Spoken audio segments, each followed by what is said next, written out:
Jangan ketawa-tawa, Bang. Ini serius nih, saya juga serius nih. Saya kayak di polsek. Serius nih, Bang.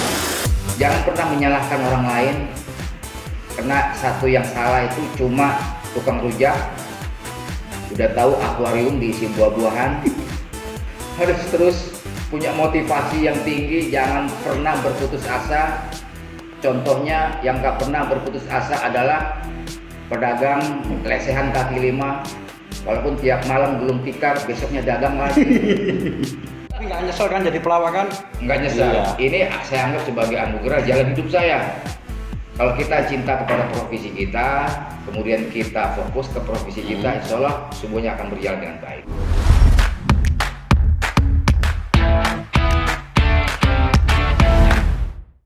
Siap Kemenkumendin. Jadi hari ini saya kedatangan seorang pelawak senior. Ya kan, kemarin saya mau jemput dia nggak mau, maunya datang sendiri. Ya udah, ya kan, katanya jelangkung, jangan kayak jelangkung, ya kan. Ini salah satu orang yang terkenal ini, ya kan. Nanti kita lihat, seperti biasa komen-komen yang terpilih akan mendapatkan buku saya, Yang Muda Yang Kaya. Nah, ini dia. Oke, Bang Kang. Kang juga boleh lah. Terima kasih waktunya udah datang di podcast saya. Sama-sama. Semoga ini bisa menginspirasi teman-teman yang ingin jadi pelawak, ya kan? Karena saya lihat perjalanannya luar biasa ya. Saya lihat di Wikipedia juga kan. Boleh nggak, Bang, ceritain dong awal mulanya itu istrinya berapa, anaknya, ya kan? Istri satu di Jakarta. Enggak, ya dia Jakarta. Oh iya, tahu. Enggak buka cabang sih. Enggak buka cabang. Kan bukan perusahaan. Ya, terus kok bisa jadi pelawak? Gimana sih ceritanya dari nol dong? Sekolahnya di mana? SD, SMP, kuliah? Ah, itu dia. Ini kayak wawancara ini ya. Mau wawancara. Ini paspor ya. Ini fotonya foto paspor juga nih. Oh ya. Nanti habis itu kita bikinin paspor lawak lucu. Wah, harus itu. Gimana, Bang? Saya punya istri satu, anak dua, cewek dua-duanya. Yang satu yang anak pertama lagi S2, kemudian yang anak kedua lagi kuliah juga semester 5. Ya alhamdulillah dalam profesi sebagai pelawak saya bisa menyuarakan anak tinggi-tinggi. Anak laki nggak punya? Nggak punya. Saya siap. Parah nggak hubungan ya. Terus? Saya lahir di sebuah kota kecamatan di Duri, daerah Riau, di perusahaan minyak. Dulu bapak saya kerja di sana. Orang tua saya orang Jawa, tapi karena udah lama di Riau, jadi kalau pulang kampung ke Riau, ke Pekanbaru. Tamat SMP saya merantau ke Jakarta, ikut abang, sekolah melanjutkan SMA di Jakarta, kemudian kuliah. Alhamdulillah kuliahnya nggak tamat. Karena? Saya syukurin ya, karena sibuk ngelawak dulu juga, diajak ngelawak. Dari SMA udah ngelawak berarti? Kelas 3 SMA udah ngelawak. Ikut pertama kali itu saya nggak pernah sama sekali bisa ngelawak. Akhirnya ada teman yang namanya Rudi, salah satu anggota di Amor di situ. Saya kenal sama adeknya karena di kelas saya suka nyeletuk-nyeletuk. Akhirnya diajak, coba gabung ke grup di Amor. Ya udah kita bikin. Siapa aja tuh di Amor tuh, Bang? Ada Komeng, ada saya, Rudi Sipit, ke Mamamu. Pertama itu ada lomba lawak Sri Mulat dulu. Sebelum lagi naik-naiknya. Lagi bagus-bagusnya waktu itu ya. Betul, tahun 85 kalau nggak 1985. Nah itu kita ikut mendaftar, ikut jadi peserta lomba lawak, dan juara satunya Bagito Group dulu, Mas Miing. Oh, Miing ya? Ya. Sekarang politikus lu itu. Betul, politikus juga, pelawak juga. Kemudian alhamdulillah kita nggak juara karena baru pertama kali ikut.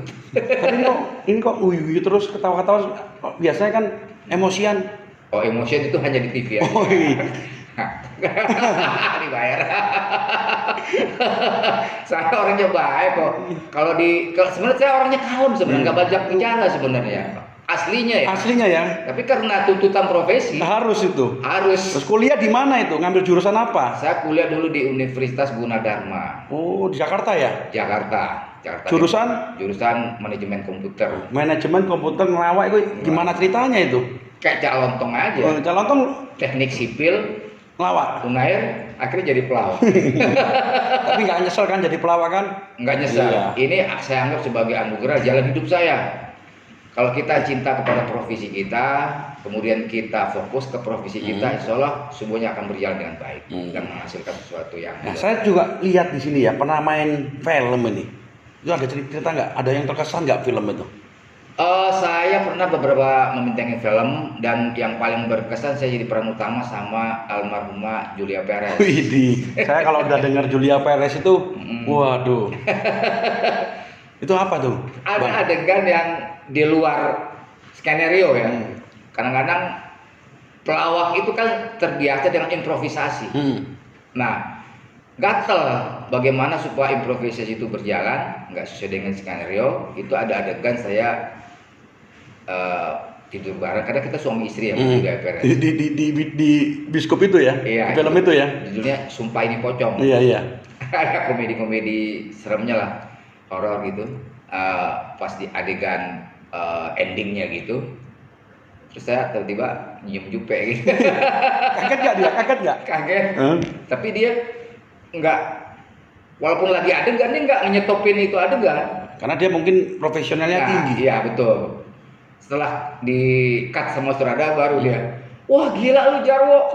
Ini kan nggak ada adegan skenario. Lu pakai cium-cium gua kata. Ini nggak ada yang tahu ini ya? Nggak ada yang Rahasia tahu. dia. Nggak ada yang tahu. Tapi memang almarhumah itu baik itu, orangnya baik ya, banget. dan profesionalnya luar biasa dia. Dan itu Istri tahu itu, istri tahu, tapi aman. aman asal setorannya. Dia, kalau istri saya orang sangat mengerti sekali bahwa itu hanya adegan aja, jadi nggak terbawa perasaan. Kalau nggak ada pakai nafsu, kalau Kalau pelawak nggak ada ya? Pelawak kelihatan nggak punya nafsu. nafsunya di luar nanti. Waduh, ini saya kepingin tahu nih, namanya kan Sujarwo. Tiba-tiba muncul nama Jarwo Kuat. Gimana sih dapat nama itu dari mana tuh, Bang? Panggilan saya sehari kan Jarwo gitu ya. Itu awal dapat title Kuat itu waktu saya ikut di program televisi yang namanya Republik Mimpi sama Effendi Ghazali. Ahli komunikasi, pakar komunikasi. That's right, right. Yes. Terus, Bisa Inggris juga? yes I do. Oh iya. Yes. Speaking. Speaking oke lah. Same me lah. Same. Di situ bagaimana supaya saya bisa sama dengan peran saya kan dulu kan seperti Pak Yusuf Kalla, jadi wakil presiden. Nah itu kok bisa tuh? Mulainya gimana? Makanya saya penasaran loh itu. Jadi ada audisi untuk menjadi wakil presiden Pak Yusuf Kalla. Kemudian saya diajak sama teman untuk ikut audisi. Dari ada 7 orang yang ikut, terpilihlah saya gitu. Saya pelajarin bagaimana cara ngomongnya orang Makassar segala macam. Nah saya pelajari itu dan akhirnya saya lolos, diterima. Nah supaya JK ini apa, supaya Jarwo Kuat. Jadi ada kuat. Iya. Yusuf Kalla kan enggak. Apa kan? Udah kalau kata si Effendi Ghazali, kuat pakai K, kuat. Supaya kuat untuk soalnya kan ini parodi politik kan. Iya. Bawahnya juga kuat nggak bawahnya? Pasti, alhamdulillah. Alhamdulillah. Pasti. Boleh tes setelah itu. Terus saya jadi lupa gara-gara tes itu. Soalnya kan parodi politik itu kan hantaman kanan kiri kuat itu kan. Jadi gimana supaya Jarwo ini kuat untuk menghadapi kalau ada serangan lah. Serang-serang. Kalau zaman sekarang booster. Nah mungkin. Kalau dulu zaman itu belum ada booster kali. Kalau sekarang buzzer, kalau booster udah dulu ada. Udah duluan. Booster cup. Ya kalau Inggris pas-pasan yang gini nih kita ya. Booster ya. Iya, jadi itu aja sih filosofi. Coba sih. itu kan tadi JK saya ingin tahu nih. Kasih dong sedikit pakai gaya JK coba. Yang zaman-zaman itu. Ya.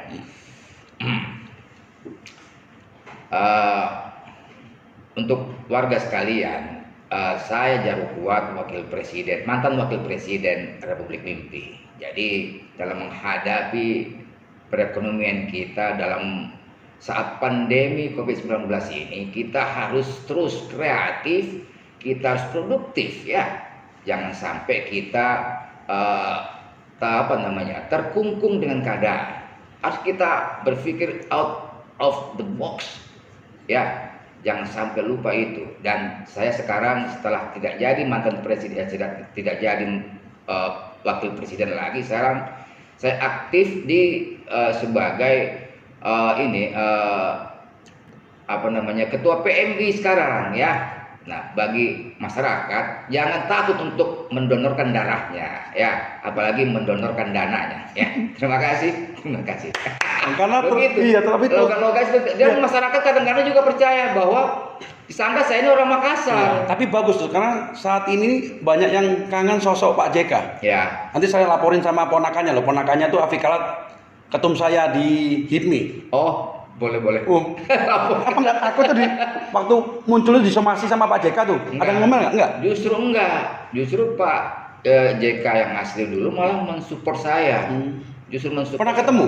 Pernah berapa kali ketemu, diundang ke Istana Wapres, pernah ke rumahnya diundang. Terus kalau ngomong sama-sama suara gitu, bingung nggak Pak JK tuh?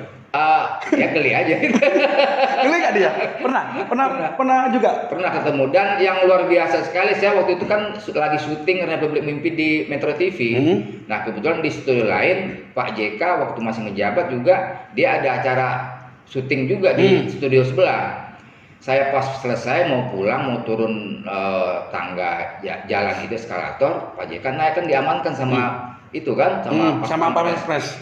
Pak Jarwo, maaf, jadi Pak JK mau naik dulu ya, jangan turun dulu. Oh ya udah, saya diri aja sih. Pas dia naik di atas, dia lihat saya, beliau nyamperin saya. Wah, itu Bukan saya nyamperin. Emang orangnya juga baik banget, profil dia. Luar biasa itu. Itu saya salut sama dia. Karena sekarang ini dengan pandemi ini banyak yang kangen juga sih memang. Dia orangnya kan tegas, Betul. tapi juga baik hati dan strategi men ya, otaknya tuh jalan terus. Dan berani. Berani memang, orang Makassar memang berani mungkin ya. Betul. Iya. Kalau saya berani malu saya.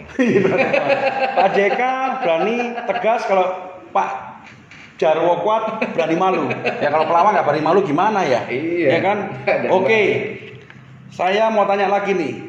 Kalau pengalaman ada nggak ya yang bikin bertahan di ngelawak? Ada niat nggak, maksudnya?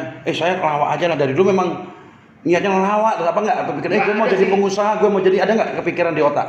Waktu masih sekolah nggak ada cita-cita pengen jadi seorang pelawak ya. Tapi setelah terjun dalam dunia lawak, jadi keberhasilan itu kan harus ada kemauan hati kita, harus ada niat yang kuat, kemudian fokus, serius dalam menjalani itu semua. Dan akhirnya setelah saya tumbuh cinta saya kepada dunia lawak, akhirnya saya ya udah, saya fokus, saya ninggalin kuliah segala macam, saya korbanin, dan saya fokus dalam dunia lawak, saya seriusin. Apapun yang terjadi saya siap. Dan istri saya juga komitmen seperti itu. Itu memang ada support dari istri ya? Betul. Dan restu dari orang tua. Ini pengalaman religi yang sangat luar biasa ini. Awalnya saya waktu masih kuliah nggak direstui sama ibu saya. Ya, karena nggak ada duitnya ya. Betul. Dianggap bahwa seniman itu, apalagi pelawak, tidak menjamin masa depan. Ternyata bisa anaknya S2. Saya pas pulang ke Pekanbaru waktu itu, saya minta doa restu sama ibu saya cium kakinya, serius. Saya cium kakinya. Alhamdulillah setelah direstui sama ibu saya, alhamdulillah karir saya mulai berkembang. Ya, itu kita harus dapat restu dari orang tua, Bang. Ini Itu paling utama. Ini ingat ya pemirsa, harus rayu orang tuamu untuk mensupport. Betul itu. Ada nggak pengalaman pendapatan paling besar di tahun berapa itu sebagai pelawak itu yang wah, kali ini gue dapet ini.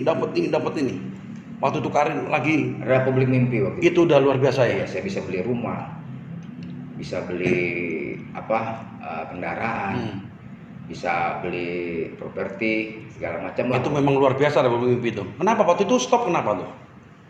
Ya biasalah. Politik ya memang, tapi memang itu luar biasa loh. Saya dulu sering lihat juga itu. Iya. Kalau sekarang ILC ya, mirip-mirip dikit lah ya. Ya, bedanya kita memparodikan. Ya, memparodikan itu ya. Kalau ILC itu kan yang membahas satu tema lah. Kalau ini memparodikan yang udah terjadi. ILC itu Republik Mimpi kan? serius tapi nggak lucu. Nggak lucu. Kalau ini lucu-lucu terus. Oke. Boleh nggak kasih kunci sukses sebagai pelawak? Sebelum kita masuk ke pertanyaan pemirsa. Ya, kunci suksesnya bukan hanya untuk pelawak aja ya. Profesi apapun. Kalau kita seriusin, kalau kita cintai profesi kita, kemudian kerja keras, kreatif, insya Allah kita bisa. Nyari lucu-lucu tuh spontan atau belajar juga? Kita siapin juga di samping spontanitas, tapi pelawak tuh keunggulannya spontanitas. Beda dengan anak stand up. Kalau stand up kan di skrip. Oh, ini spontanitas lebih banyak dibanding skrip ya? Betul. Itu kelebihannya pelawak ya? Betul. Tapi pelawak juga kita harus menyiapin peluru-peluru lucunya. Supaya lucu. Ah. Pernah nggak waktu ngelawak itu penonton nggak ketawa, Bang? Pernah. Di mana itu, Bang? Ceritanya gimana itu? Ada beberapa kejadian.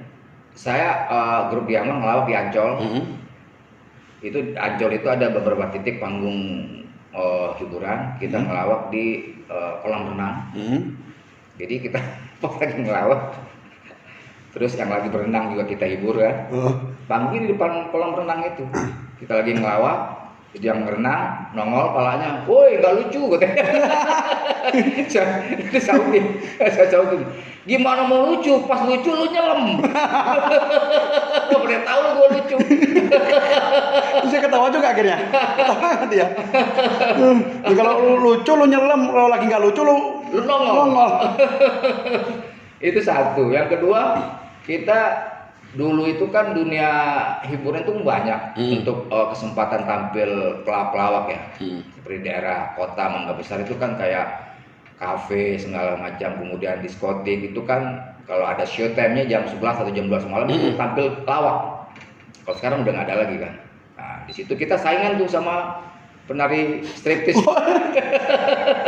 Pernah sempat layan terus? Jadi kita ngelawak di banyak orang, tamu-tamu pada yang mabok semua. Iya, nggak lucu jadinya.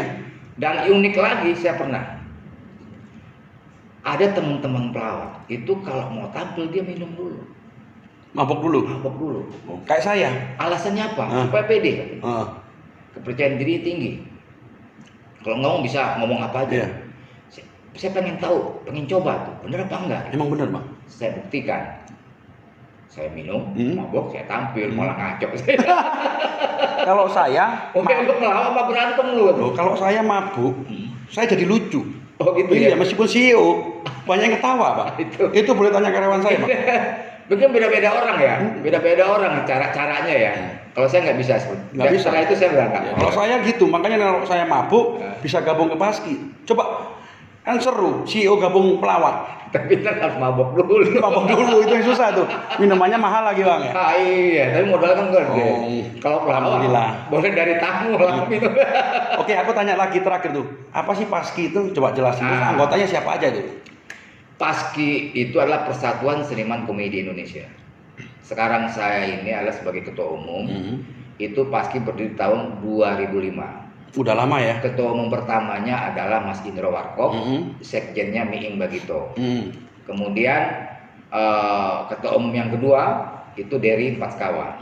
Yang ketiga ada tadi di bawah ya, betul, Bang Dery ya. yang nemenin saya tadi. Yang ketiga saya, sekarang periode saya. Saya udah setahun lah kurang lebih. Isinya apa aja tuh? Itu Paski itu nggak hanya pelawak aja isinya anggotanya, tapi bisa juga seniman komedi yang lain. Makanya itu namanya seniman komedi. Ada penulis humor, sutradara humor, pelawak, stand up komedi, badut, semua yang berbau seniman komedi Boleh bergabung. boleh. Blogger komedi juga bisa. Boleh. Food blogger komedi boleh. Bisa.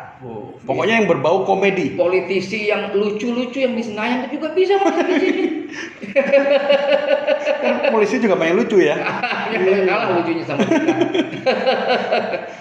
Bisa ya. Jadi kita terbuka. Udah berapa cabang itu? Kita ada di 14 provinsi cabang kita Paski itu.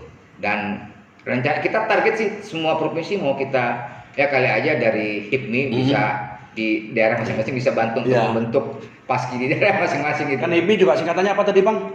Humor Indonesia saat pandemi. Itu. HIPMI. Ketum Mafi, Ketum Maming, teman-teman HIPMI juga akan bikin humor online dengan HIPMI.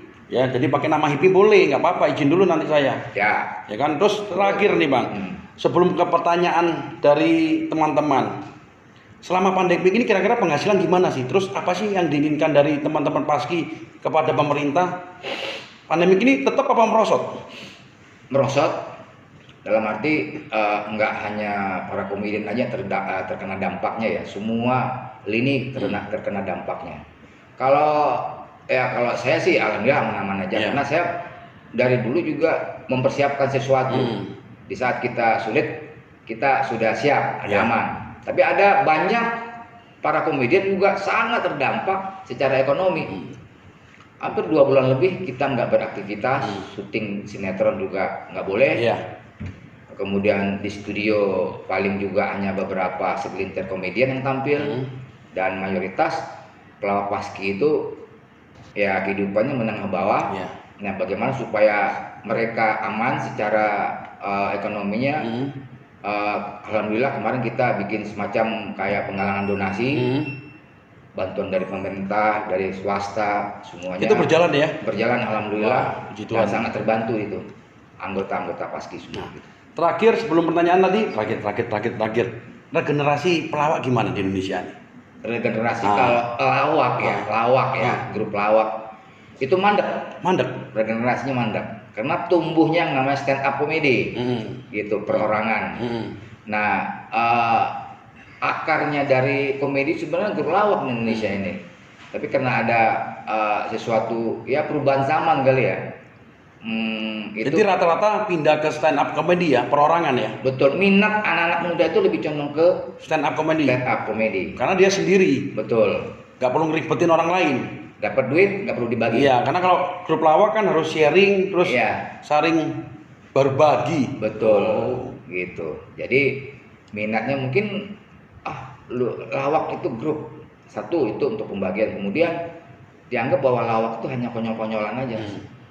Mungkin anggapan seperti itu. Sebenarnya enggak loh. Dalam lawak itu bagaimana kita. Pelawak itu kan sebenarnya dibilang cerdas juga. Semua pelawak itu cerdas.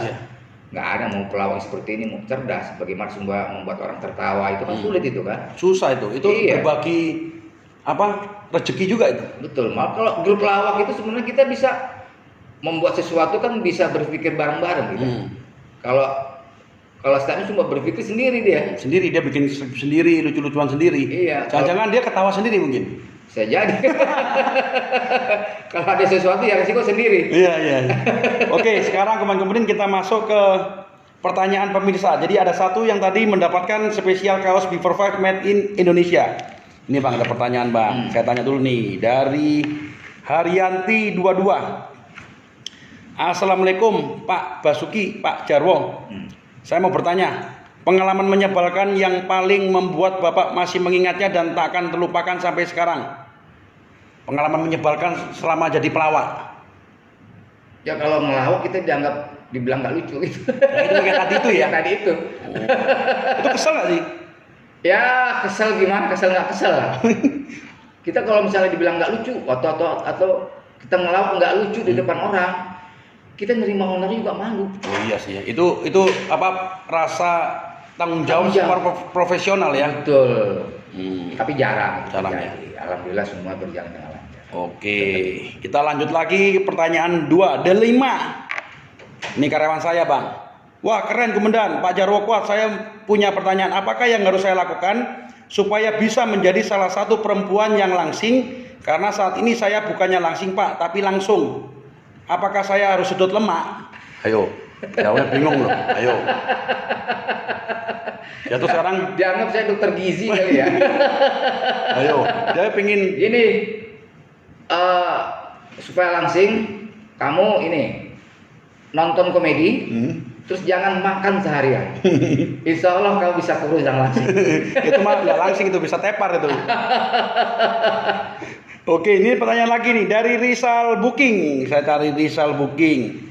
Ini tanya Pak Jarwo, treatment apa yang dilakukan oleh Pak Jarwo Kuat agar pikiran dan mood bisa sejalan saat melawak, terlebih dengan usia yang sudah beranjak lebih senior dan pengembang zaman yang hebat. Apa nih treatment apa sih untuk menjaga mood? Karena pelawak ini kadang-kadang mood-moodan nggak sih? Iya betul. Tapi kita profesional.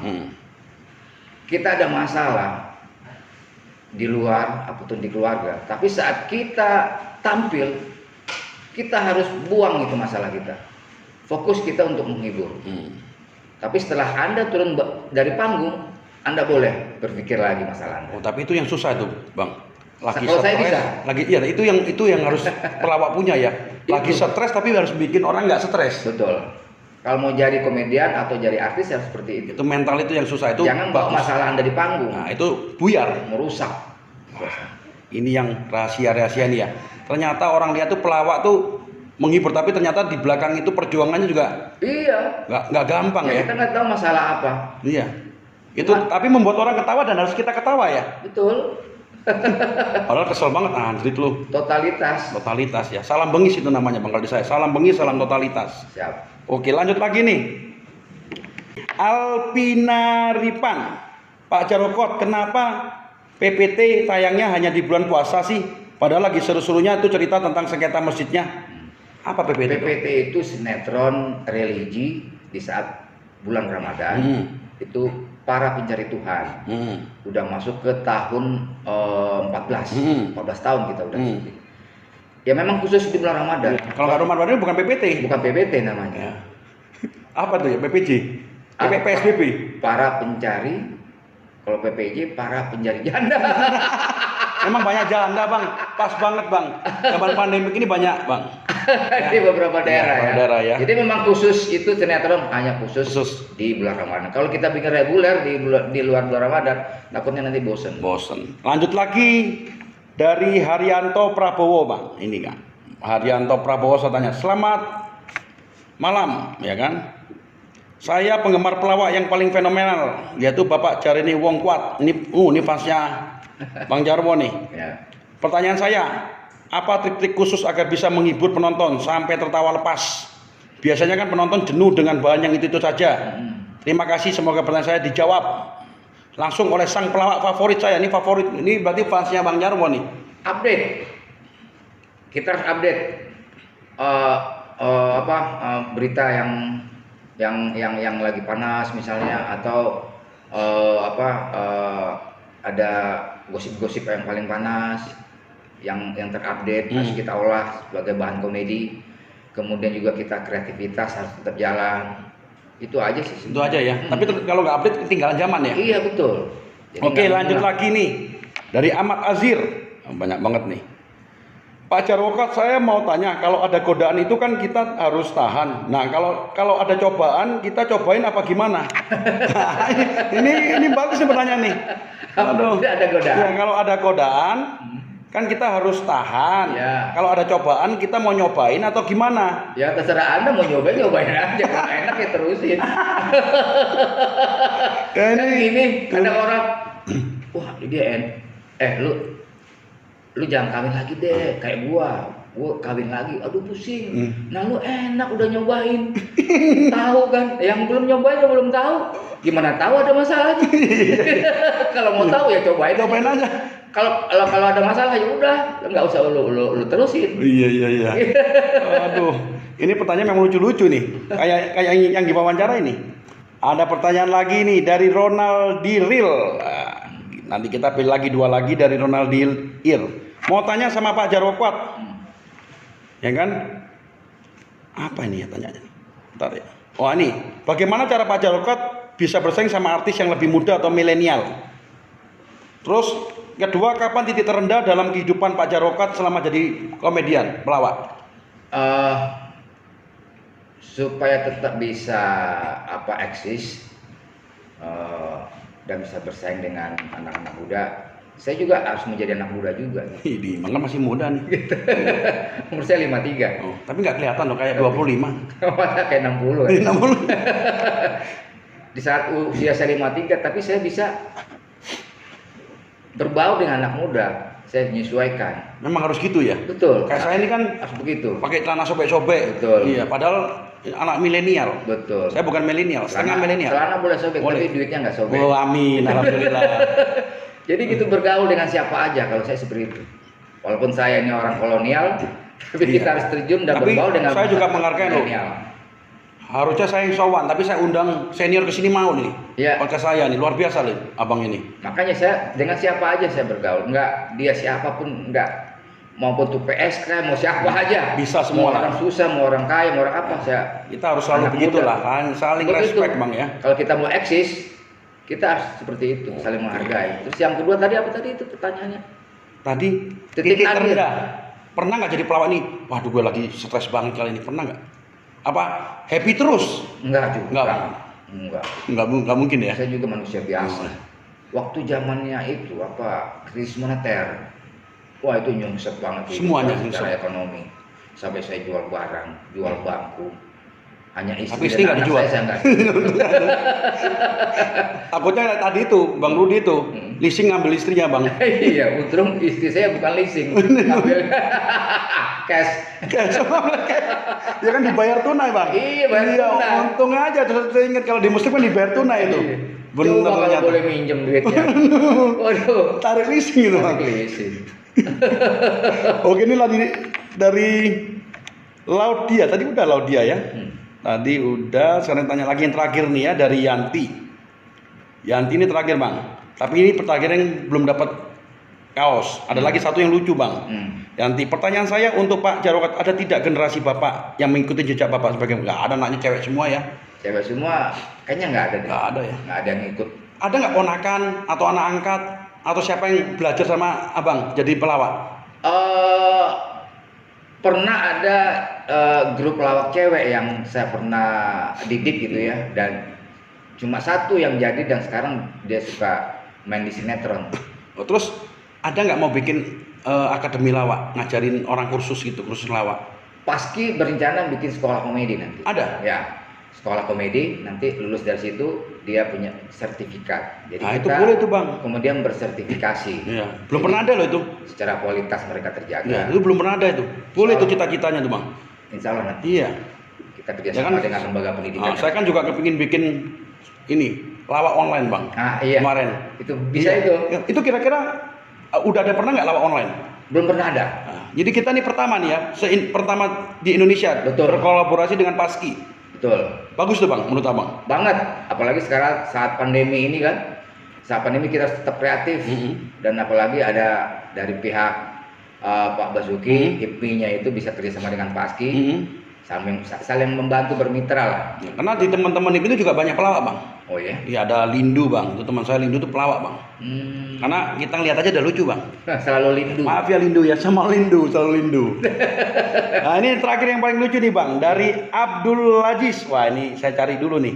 Ini kalau saya dia tanya pertanyaan ini saya ketawa Bang. Pertanyaan saya, jika kita kena serangan jantung, apa kita bisa serang balik Pak? Jangan pakai emosi ya, coba pakai emosi aja jawabnya. Oh, ayo jangan ketawa Bang, pakai emosi nih. Ini memang gimana nih orang nih? Ya kan? Apakah kalau kena serangan jantung kita bisa serang balik nggak? Lo kira tuh jantung striker bola apa? Dia nyerang terus dia nyerang balik begitu.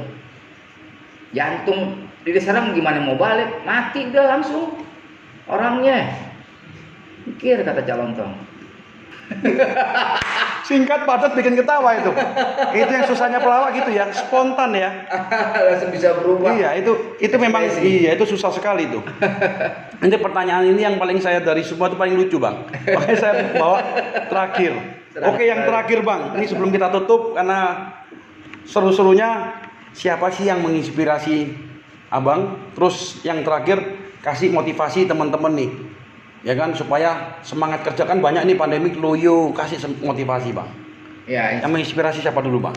Dulu awalnya saya nonton di TVRI di Sri Mulat, menginspirasi saya untuk masuk ke dalam Tesi. lawak. Ada tes itu ya? Oh iya, ya pokoknya Sri Mulat lah. Sri Mulat ya, itu menginspirasi ya? Inspirasi. Kemudian ada yang menjadi guru lawak juga saya ada, si Rudi Sipit tadi. Nah, tadi saya ketemu itu. Dia yang menjadi guru saya, mengajari dalam ilmu lawak gitu. Senior sekali ya, Bang Rudi senior ya? Senior dia, lebih dulu dia dalam terjun dalam dunia lawak. Terus kasih motivasi dong buat adik-adik kita yang kurang semangat di pandemik ini Bang. Ya, Dengan bahasa Abang loh Bang, kasih yang jelas Bang. Jangan ketawa-tawa Bang, ini serius nih, saya juga serius nih. saya kayak di polsek ini. Serius nih Bang. Apapun yang kamu lakukan, apapun yang menjadi profesi kamu harus seriusin, fokus. Kemudian kamu jangan pernah menyalahkan orang lain, karena satu yang salah itu cuma tukang rujak, udah tahu akuarium diisi buah-buahan, tuh tukang rujak kok. Kemudian harus terus punya motivasi yang tinggi, jangan pernah berputus asa. Contohnya yang gak pernah berputus asa adalah pedagang lesehan kaki lima, walaupun tiap malam gulung tikar, besoknya dagang lagi. Kamu harus ikuti ya, gitu aja. Terima kasih Abang, Siap. waktunya ini. Terima kasih karena udah mampir di podcast saya. Semoga menginspirasi dan saya yakin akan muncul pelawak-pelawak yang semangat. Betul, amin. Yang Amin. bisa melebihi Senior-senior. senior yang lain. Oke, terima kasih Abang. Terima kasih, Ini sama-sama. sedikit hadiah dari saya. Wow. 2 power bank, 1 buat Abang, 1 buat anak Abang. Oh siap. Terima kasih. Dan Ini- buku saya. Wah, 3. Ini Oke. hadiah dari saya. Ini cicilannya sebulan 300.000. Terima kasih boleh Pak.